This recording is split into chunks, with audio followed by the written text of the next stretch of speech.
నమస్తే, welcome to Telugu రాజ్యం. ప్రస్తుతం మనతో పాటు ఉన్నారు ఉమ్మడి ఆంధ్రప్రదేశ్ మాజీ హోంమంత్రి డాక్టర్ మహేశ్వర్ రెడ్డి గారు ఉన్నారు. సార్ నమస్తే. నమస్తే. అంటే ఇప్పుడు మోడీ చతురత చాణక్యం వల్లనో ఏమో తెలియదు, కానీ ఇలాంటి పర్యవసనాలు ఉంటాయి కాబట్టి మొన్న పార్లమెంట్లో 130వ రాజ్యాంగ సవరణ అమెండ్మెంట్ బిల్లు తీసుకొచ్చారు.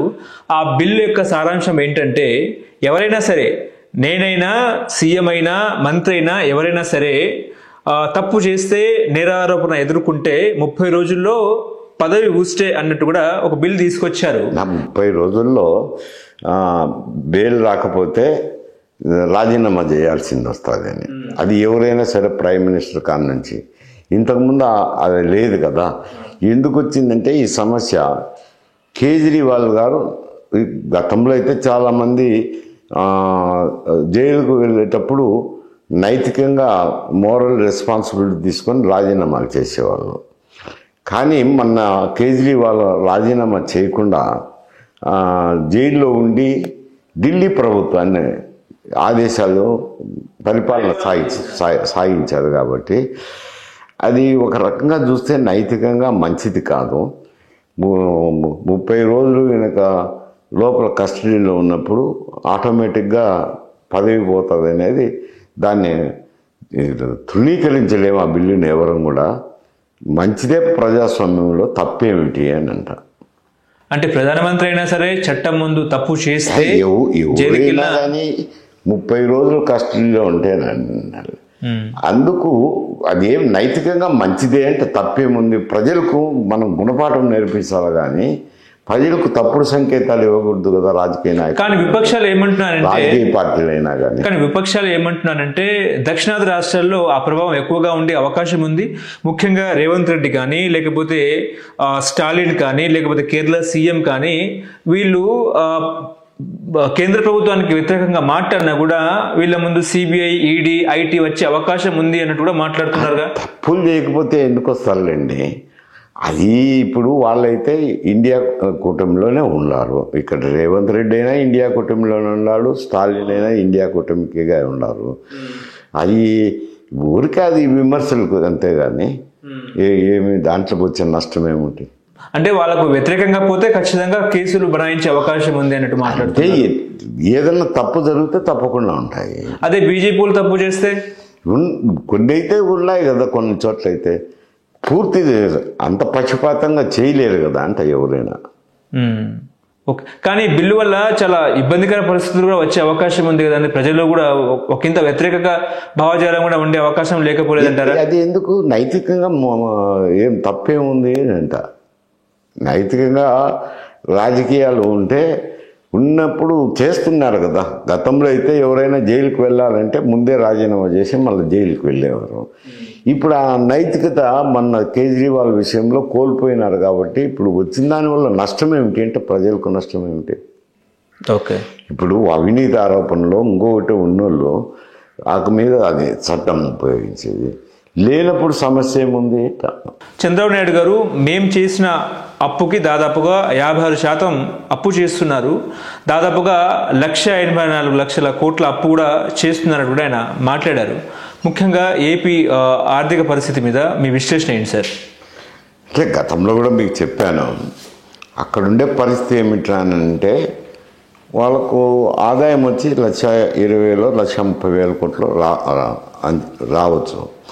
1,30,000 కోట్లలో 55,000 కోట్లు అప్పులు కంతులు కట్టను కానీ వడ్డీలు కానీ 50,000 కోట్లు పోతుంది. 50,000 పోతే జీతభత్యాలు, పెన్షన్స్ అనేది అది తప్పు. అవి 60% పోతే ఎక్కువ డబ్బు లేదు. దినసరి గండంగా ఉంది ప్రభుత్వం నడిచేది. దానికి ఆయన అప్పులు చేయక తప్పదు. అందువల్ల అప్పులు చేసే ప్రభుత్వాన్ని నడుపుతున్నారు. ఇది పరిస్థితి ఏమిట్రానంటే, గతంలో అయితే ఏదో 2 లక్షలు ఏదో 3 లక్షల కోట్లు ఉండేవి. ఇవి జగన్మోహన్ రెడ్డి గారు ఉన్నప్పుడు దాదాపు 8 లక్షల కోట్లు అప్పులు చేశారు. ఇంకా మళ్ళీ ఇప్పుడు వీళ్ళకు ఖజానా ఖాళీ అయింది కదా, ఏం చేస్తారు? అక్కడికి 3 స్కీములేమో ఇంప్లిమెంట్ చేశారు. ఒకటి తల్లికి వందనం, 2 ఏదో ఆర్టీసీ బస్సులు, 3 ఏదో పెన్షన్ ఏదో కొంచెం పెంచినారు. ఆయన ఆర్థిక వనరులు కూడా ఇంకా పెంచడానికి ఇబ్బందికర పరిస్థితులు ఎదుర్కొంటున్నారు. ఇంకా దానికోసం అప్పులు చేయాల్సిందే వస్తుంది, తప్పదు. ఎవరుండినా కానీ ఇంకా తప్పదు. ఓకే, ఇప్పుడు జగన్మోహన్ నెక్స్ట్ టార్గెట్ ఏంటంటారు? ఇప్పుడు ఆయన దసరా తర్వాత జనాల్లోకి వెళ్ళాలి అన్నట్టు కూడా ఆయన మాట్లాడుకున్నట్టు చర్చ నడుస్తూ ఉంది. అదేవిధంగా ఆయన గతంలోనే చెప్పారు ఏంటంటే 2029 ముందు పాదయాత్ర కూడా చేస్తానట్టు కూడా మాట్లాడారు. ఇప్పుడు ఉన్న నేపథ్యంలో జనాల్లో వెళ్తే జనాలు ఎట్లా రిసీవ్ చేసుకుంటారంటే ఏం చెప్తారు? జనాలు ఎట్టు తీసి మామూలుగా ఎవరు పోయినా పార్టీ అభిమానులు ఉంటారు, వాళ్ళు వస్తారులేండి. అదేముంది, పాదయాత్రలు దానికోసం ఏముంది, ప్రత్యేకంగా చెప్పాల్సిన అవసరం లేదు, జనాదరణ గురించి చెప్పాల్సిన అవసరం లేదు. పాదయాత్ర అంటే నాయకులు నడిచేటప్పుడు వాళ్ళ పార్టీ అభిమానులు వాళ్ళు వీళ్ళంతా వస్తారు కదా, తప్పదు కదా. ఇప్పుడు ముఖ్యంగా మహేశ్వర్ రెడ్డి గారు, మీ రాజకీయ సహచరులు డిఎల్ రవీందర్ రెడ్డి గారు ప్రెస్ మీట్ పెట్టి కొన్ని వ్యాఖ్యలు చేశారు. ఆయన ఏం చేశారంటే చంద్రబాబు పాలన అంత బాగాలేదు, అంతంత మాత్రమే ఉంది, ఏదేదో అనుకున్నాం కానీ అంతగా ప్రభుత్వ పథకాలు కూడా అంటే పేదవారికి రీచ్ అవ్వడం లేదు, ఇల్లు కానీ లేకపోతే రోడ్లు కానీ సరిగా చేస్తలేరు అన్నట్టు కూడా ఆయన మాట్లాడారు. ఒకంత ఆయన మాట్లాడుతూ ఉంటే ఇంకోవైపు ఏంటంటే ఆయన కాంగ్రెస్ పార్టీకి దగ్గరగా అంటే కాంగ్రెస్ పార్టీలోకి వెళ్తారు అన్నట్టు కూడా చర్చ నడుస్తూ ఉంది. ఏం చెప్తారు సార్, ఆయన కాంగ్రెస్ పార్టీలోకి వెళ్తే ఎట్లా ఉంటుంది? గతంలో అయితే ఆయన సహచరుడే, మంచి మిత్రుడే. మెడికల్ కాలేజ్ డేస్ నుంచి మేము మిత్రులం, కలిసి ఒకే రూమ్లో కూడా ఉన్నాం.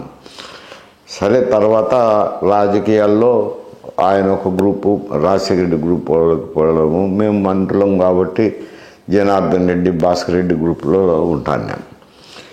సరే, అప్పుడు పరిస్థితి వేరు. మొన్న కూడా ఎన్నికల్లో నిలబడాలని ఒక మారు ఆలోచన చేశారు నా దగ్గరికి కూడా వస్తే. చూసుకోలే, ఎందుకు అని అంటే ఇప్పుడు ఈ వయసులో పోటీ చేస్తే గెలిచే అవకాశాలు ఉంటాయి, కాకపోతే పూర్వం మాదిరి లేదు, ఇప్పుడంతా డబ్బుల రాజకీయం అయింది.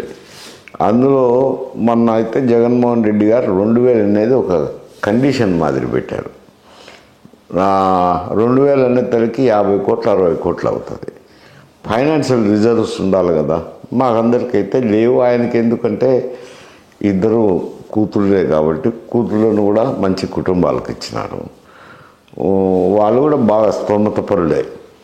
అందువల్ల ఆయనకు బర్డన్ ఏం లేదు.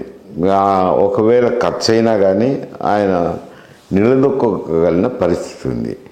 మరి నువ్వు ఆలోచన చేసుకొని నీకు ఆర్థికంగా అయితే ఇబ్బంది లేదు కాబట్టి నిలబడచ్చు, నిలబడితే కూడా రాజకీయంగా ఏం ఇబ్బంది ఉండదు అని చెప్తే ముందైతే నిలబడాలని కొంచెం ఆలోచన చేసినాడు. మళ్ళీ తర్వాత ఈ వయసులో పోయి శాసనసభ్యులు అవుతాను, ఊరికి ఖర్చులన్నీ ఎందుకు అని చెప్పి అదే సాధించుకున్నాడు, కంటెస్ట్ చేయకుండా సాధించుకున్నాడు. ఇప్పుడైతే ఏ పార్టీలోనూ పెద్దగా లేడు. మరి ఎందుకు అది ప్రెస్లో వచ్చిందో నాకు తెలియదు, కానీ ఎందుకు కామెంట్ చేసినాడో మరి ఎవరన్నా పోయి అడిగితేనో ఏదన్నా కామెంట్ చేసినాడేమో. ఆయన రాజకీయంగా కొంచెం క్వైట్గానే ఉన్నాడు. మరి ఎందుకు ఈ కామెంట్ వచ్చిందో తెలియదు నాకు. హలో, తెలుగు రాజ్యం ఛానల్ చూస్తున్నారా? సామాజిక రాజకీయ జీవన చిత్రణే తెలుగు రాజ్యం. అతిశయోక్తులు అసత్యాలు ఉండవు. రాజకీయ కోణం కాదు, ప్రజా కోణమే కొలబద్ద. తెలుగు రాజ్యం వీక్షణ మీ ఉత్తమ అభిరుచికి నిదర్శనం.